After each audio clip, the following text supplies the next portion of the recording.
Hey, Cody, can you talk about the difference in playing from the left side to right side of the line? What really goes into that mentally, but also physically? What differences is it, whether you're guard, tackle, or wherever you are on the line? Yeah, it's really just in your head. You have to flip everything. You know, if you hear a play to the left, you know exactly what you're going to have on the left side, and then you hear the same play, but you're on the right. You almost got to flip it in your head. It just takes a second longer, I think, to get used to that. But also physically, everything is flipped again. You know, instead of stepping with your left foot, you're stepping with your right foot, and it's all the same. You're flipping sides. It's just it takes a little bit in your head to almost just register it, I think. And then you talk about the continuity on the offensive line. You know, you have the same guys at North Dakota State, but you come here, you don't really know anyone yet. What's it like just kind of getting to know everyone's like technique and kind of their, you know, what they do on the line, just getting used to that? Yeah, it definitely takes a little bit to get used to. You know, the nice thing is you're playing here, and everyone's really, really good at football. All the guys I'm playing with on the offensive line are really good at football. So you put anyone next to each other, and it'll take a little bit to, yeah, like you said, kind of mesh with them. But they're good football players too. They're going to get the job done. If a team wants you to play guard, how do you feel about that in the NFL? I mean, do you feel like tackle will be your first shot, or what do you think? I'm just fine with tackle. I mean, I'm ready to go play any five position that I have to on the offensive line. I'm ready to go, and I'm ready to go punt the ball if they want me to, just wherever I can fit in and help the team. You've never played center, but I heard you practiced it on the side, like on your own, or yeah. Tell me about that. Like, yeah, well, it's just I never really have played it in practice, but it's like in college, I always had the mentality if a couple people go down, I want to be ready to be able to go in, or also, you know, potentially for the next level, if a team wants you to play center and you don't know how to snap, you're probably not going to be a very good center. So I always just wanted to make sure I at least had the snapping part down. You snap to it after practice? Yes, yep, every day. Yeah. Hey, Dan, you pop on the film, you watch how you play. The first thing that stands out is your intensity. Where does that really come from? Is that just like a natural thing, just being a football player? That's the drive. That's the want to. The being on the field part for me is I love the game. I love to play. So for me, if I'm out there and I want to do this and this is what I want, I need to show that. And I want it to show up on screen. I want it to show up when I'm on the field that I'm a baller. I'm flying around, and that's just coming from the want to. Where did you see the biggest challenge in competition? Like you went from high school to Nevada, to WSU, and now the Senior Bowl. For me, I would say football is football. Competition, everything gets faster. I would say the game gets faster. From Mountain West to Pac-12, I wouldn't say it was a jump in competition. I would say that the size difference is the biggest thing from level to level. Well, not level, but from conference to conference is a size difference thing. So I'm looking at even the guys here. I haven't been around so many guys above 6'5". Ever on one team, like linemen, O-linemen, D-linemen. I haven't been around that many guys, so I would say that's the biggest difference. As far as competition, you compete wherever you go. And for me, I'm going to face anyone, whether they're better or they're not. It's going to be competition for me. So when you were a former wide receiver, how did that transition go to linebacker? Was that kind of a personal thing, a coaching thing? And then when you get on the field, how does that really help you as a wide receiver? You know, the instincts to catch the ball. And then when you're in coverage as a linebacker, how much does that really help you? So for me, that receiver to linebacker transition was a lot deeper and a lot more than people even realize. You know, I went from wide receiver, I was starting kickoff returner, to I was a slot for a second, then a strong safety, then a free safety, then a spur. So I played like 7 positions in my transition to get to linebacker. So I'm going through a lot of mental battle just to get to where I was and finding a home. And that was the biggest thing for me, is finding a home. Being an athlete, the guys don't really know, the coaches don't really know what you can do. They just know you can do everything. They just don't find a home for you. So finally being a linebacker and like having a position to study, I've been able to keen in on the skills that I need to be here right now. And that's the biggest thing for me. As far as the receiver to linebacker transition, I would say that's why I stand out, is that different level of athleticism. To be able to be so versatile in the game, to be an every down guy, that's what I want to show, is that I have this speed, this shiftiness, because I did a lot of things that, you know, a lot of people haven't done yet. So that's big for me. You talk about being a safety at some point. You know, the league right now is a lot of 2 linebacker sets, a lot of, you know, big dime, big nickel. How do you think your game translates as just a second linebacker, but also as like a money backer, kind of that big backer and like a big safety role? That every down guy, that aspect that I can come off the edge, I can get in the rush, I can go through the A-gap. It doesn't really matter. And then that, outside of that, I can be in the passing game. I can be effective in the passing game. You can flip me out. I can cover the tight end. As you can see, Fred Warner down the middle carrying, I can do that as well. So I just want to show that I'm more than capable to stay on that field as long as you need me. Awesome.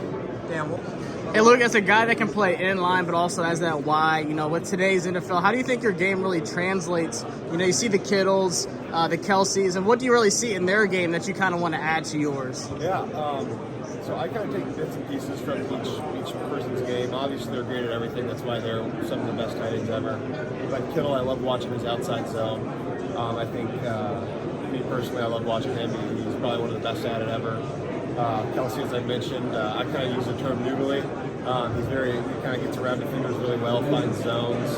So I like taking bits and pieces. Kyle Pitts and Evan Ingram both have great speed. But yeah, so I kind of see myself as hopefully an every down tight end that can really stretch the field, but then also stay in on those run size plays. And then also you played DN and wide receiver in high school. How did that really help you going forward to that full-time tight end position?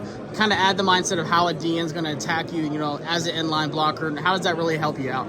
Well, DN in high school and DN in college are a little bit different. I know that I played DN for about a week, just as kind of we'll see what happens in college. And it certainly was a little bit more challenging. Didn't get to the quarterback as much as I did in high school.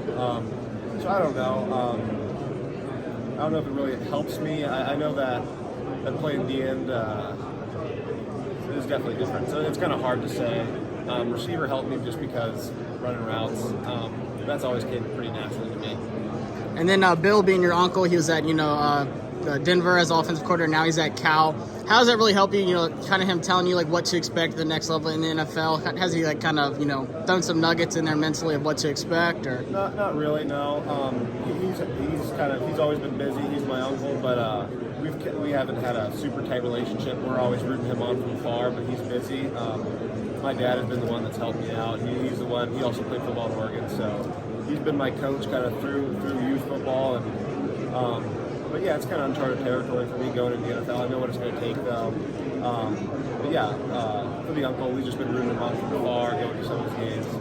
And what's the interviewing process has been like, talking to all these teams? Have they given you any feedback yet, or it's kind of just a fast interviews? And what's that really been like? They're like 15-minute interviews. They're all about the same questions. You kind of wish that you could just fill out a sheet and give it to them and maybe talk about it. But no, it's been really good. There's some really good guys. They're fun to talk to. And it's honestly just good to have conversation with those guys and maybe ask them questions. They ask you questions, just kind of, what are you working on? But it's all about the same kind of questions, just kind of getting to know each other. Awesome. Hey, Julius, I'm Mike from Football Outsiders. Nice to meet you. Nice to meet you. Looked like you had a very strong practice. Those of us watching it, what was your appraisal of it? It was a solid day. Big critic of myself. Sitting down late at night last night, watching the film. Some things I definitely want to clean up on. But I would say just a solid day. Just get my feedback under me, getting out here and competing for sure. What were you looking to clean up after yesterday? I would say just being, it's a different game in the NFL. So, college, you're used to being able to get hands on guys later on down the field. NFL is a big transition. You can't be as handsy. Right. So just being a little bit more intentional with that, focusing on that for sure. And just being low shoulder, staying low on my pad level for sure. You talked a moment ago about how you have to kind of showcase your lateral quickness as a taller corner. Yeah. How do you work on that? How do you improve upon that? Just consistent every day. Just trying to find ways to improve your craft. So just working with my DB coach. Him giving me different drills, conditioning coach as well, doing single leg movements where you're building up your legs on one specific side where it allows you to move lateral a little bit faster instead of just always hammering just a squat. So just being intentional, learning different techniques and things of that nature, which can help you apply it to the field. In college, were you always matched up on the taller guy, or was it like, hey, this guy's 5'9" and he's wiggly and he's yours? It was typically always be matched up on the best guy. The best guy, okay. The best guy for sure. And sometimes it end up being the taller, bigger guys. But in the Big 12, you got a lot of big receivers that can run. We had like the Xavier Hutchinson, obviously the TCU guy, Quentin Johnson. So just taking those challenges head on first I hit. You talk about that matchup with Quentin Johnson, one of the more exciting matchups. Obviously, you beat them before the playoffs. Yeah. What does that do for you throughout the season, going against some of the best, and you come here and go against the best in the draft? How does it really help you with your craft? For sure. I would say just allowing me to come out here and being fully prepared, obviously just give you that confidence. I always had that confidence with myself, but definitely, going against those bigger receivers and one of the best of the best, as they call it with Quentin Johnson, it's great, and then coming out here and being able to compete with, quote unquote, the best of the best, man. This allows me, just to take it head on, don't have really any nerves, and just lay on the line and compete. Who would you say was the? Sorry, I didn't mean to cut you off. Who would you say was the best receiver you faced in your career in the Big 12? In the Big 12? Yeah. Okay, I was about to say, I've been in the Big 10 and the Big 12, so I've seen a lot of good receivers. In the Big 12, I've seen a lot of good guys too. You know, you got the Xavier Hutchinson, who sees almost 20 targets a game. Quentin Johnson as well. I would say Quentin, just because I see him a whole lot. You know, Xavier, they move him a lot, try to get him the ball as many ways as they can, motioning, put him in the slot sometimes. Quentin is pretty much, he's outside. It was pretty much just me and him, just one-on-one the whole game, so I would say him for sure. You talk about how it is, you know, in the NFL now, playing corner, one of the hardest positions. You can't do but so much before you get a flag. What's one thing you really notice about that transition from college to the NFL, and who are you watching right now to kind of prepare yourself to be a corner? I would say you just got to be real intentional. Like I said, that was one thing I wanted to prove on from day one to moving on here to day two is just being down the field, not being as handsy. I mean, sometimes the receiver is initiating the contact, but you know, just being mindful of that. I would say some guys I like to watch is like a young guy like Pat Surtain, real poised, always under control, real good body movement, and his pad level. He's a taller guy, about 6'2", 6'1". So just the way he moves, his poise, always under control. That's one guy I like to watch. What's it been like getting coached by the NFL, you know, coaching staff? What kind of feedback have they given you so far? Like you said, really good first day of practice. How do you go off of that first day as you go into practice today? I would say, yeah, it's a solid day, solid first day. Continue just to improve. Day 2, day 3, it's a constant grind, and just be consistent. You know, good. So people say it's a good day, but you know, I hold myself to high standards. So just continue to keep improving, man, and be consistent. It's the big thing. There's a variety of types of coverages and press man, off. What's most comfortable for you as you transition? What do you like doing the most? Press, off coverage? I'm versatile. You know, like I said, I've been in this scheme like in the Big 10 where it's a lot of zone eyes. I'm playing a lot of off man, a lot of zone. Then I get to the Big 12 where I'm pretty much 75% of the time I'm press man, using my length to my advantage. But that's the thing that kind of helps me, just being versatile. You know, I feel comfortable playing either or, whether it's press man, playing off man, zone nine, being a quarterback, and just making plays on the ball.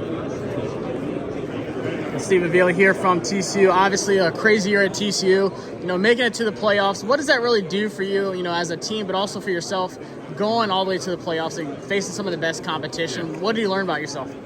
I learned a lot. I mean, I feel like the Big 12 is a tough conference too, and leading up, going all the way to the playoffs, I feel like it prepared me to play in that game. But I feel like the playoffs also prepared me to play here. So it's just a constant progression in that sense. Going against the best of the best here. I feel like I was going against the best of the best with Michigan and Georgia. So it's been an experience. Yeah, so your name's come up a lot already. You know, a short time here, just talking to guys yesterday, talking about who they really stood out in reps one-on-one. What do you really say about your game, you know, with your power, but also kind of the discipline to not be too aggressive? Yeah. How would you really define your game? In terms of pass pro or just in general? Just in general, right. Yeah.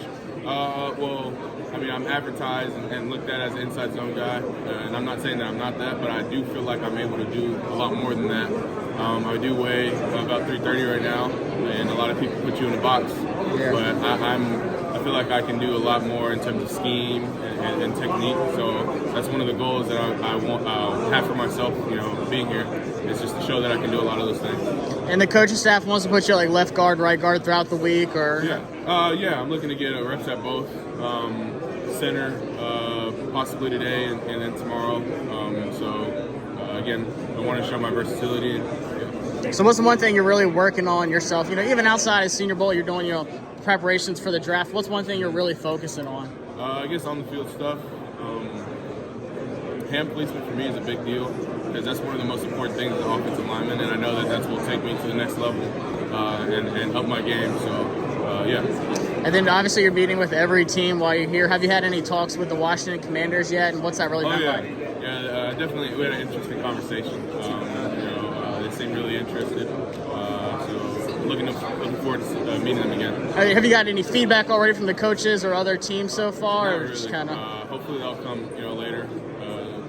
Second day of practice, so we'll see about that. Yeah, and like I said, last question, everyone's been bringing your name up going against you. Who's someone that really stood out to you in some of these one-on-one drills or even 7-on-7s that you kind of like, hey, he got me this time, I got to come back and get him on the next rep? I'm not sure of names yet, but the guy from Alabama.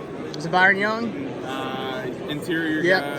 That's the one that mentioned you, so. He got me a couple times. But, that's what's going to happen here. And, I'm not going to hang my head on anything because these guys make money too. the goal is to never lose, but how realistic is that? I view it as an opportunity to get better going against these guys.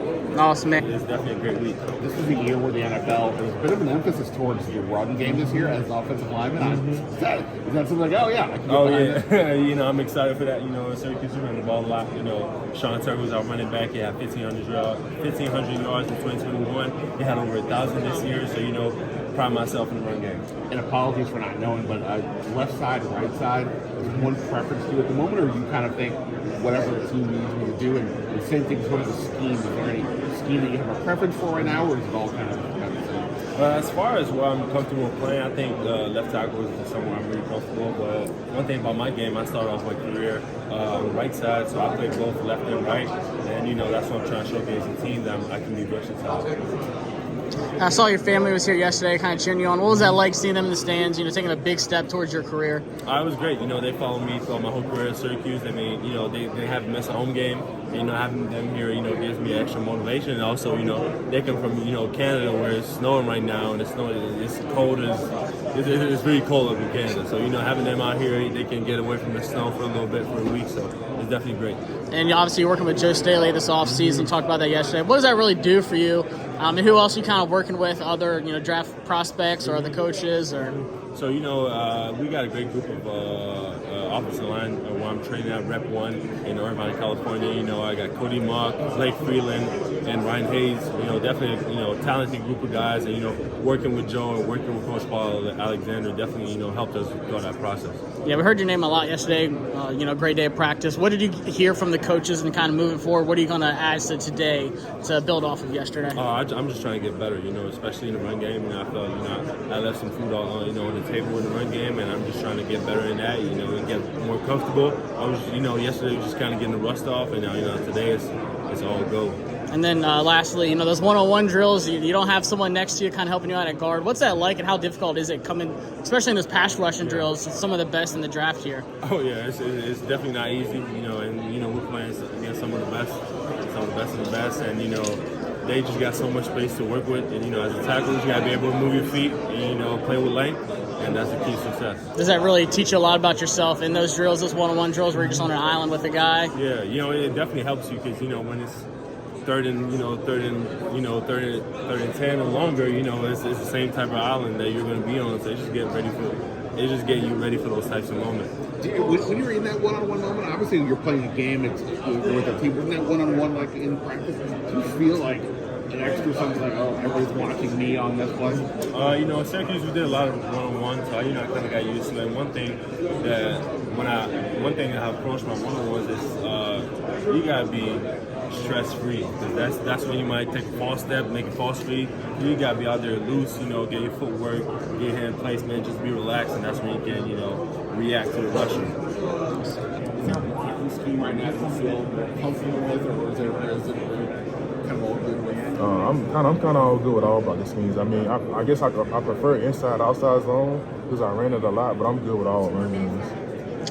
Hey, Osiris, first day of practice out of the way. How do you feel, you know, going against some of this top competition? Who's some of the guys that really stood out to you in those one-on-one drills? I feel pretty good.